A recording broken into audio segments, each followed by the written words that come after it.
Chicken ফ্রাইয়ের স্বাদকেও হার মানাবে আজকের এই ফুলকপি ফ্রাই। হ্যালো এভরিওয়ান, আসসালামু আলাইকুম। সাবিয়াস রেসিপিতে আপনাদের স্বাগত।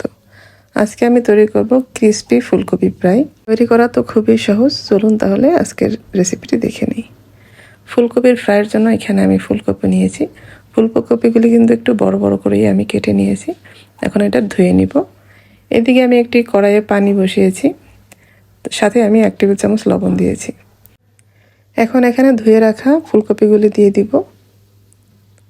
এটা দিয়ে কিন্তু আমরা খুব বেশি জাল করব না, 2 মিনিটের মতো জাল করে নিব।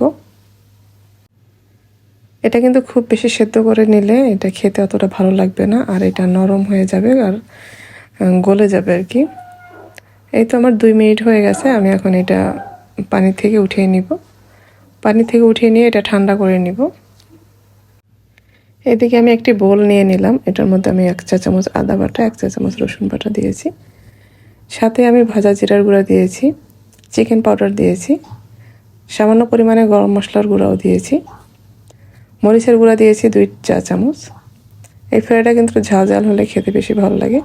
আমি তারপর সয়া সস দিয়েছি 1 চা চামচ, আর ওয়েস্টার সস দিয়েছি 1 চা চামচ, টমেটো সস দিয়েছি 1 টেবিল চামচ, স্বাদ মতো লবণ দিয়েছি, চিনি দিয়েছি 1 চা চামচ, গোলমরিচের গুঁড়া দিয়েছি 1 চা চামচ, তারপর এখানে কাশ্মীরি মরিচের গুঁড়া দিয়েছি 1 চা চামচ, লেবু দিয়েছি 1 ফালি।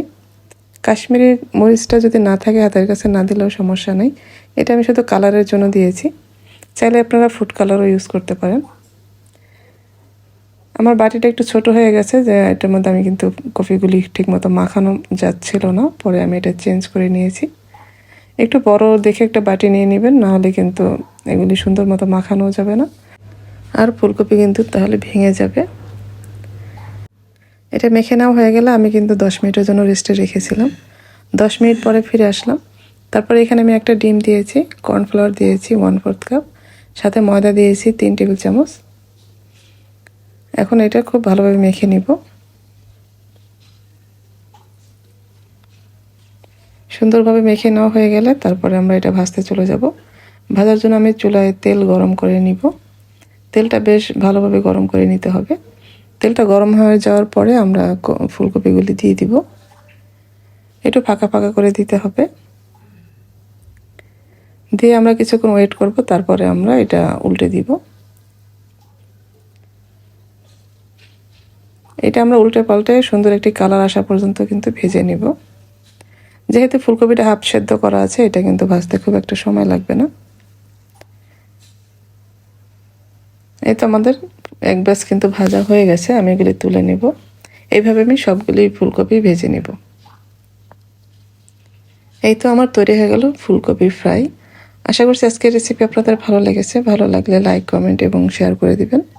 যারা আমার রেসিপিগুলি ফেসবুক থেকে দেখেন, পেজটি ফলো করার অনুরোধ রইল। আর যারা ইউটিউব থেকে দেখেন, চ্যানেলটি সাবস্ক্রাইব করার অনুরোধ রইল। সবাই ভালো থাকবেন। পরবর্তী রেসিপি দেখার আমন্ত্রণ রইল। আজকে এই পর্যন্তই। আল্লাহ হাফেজ।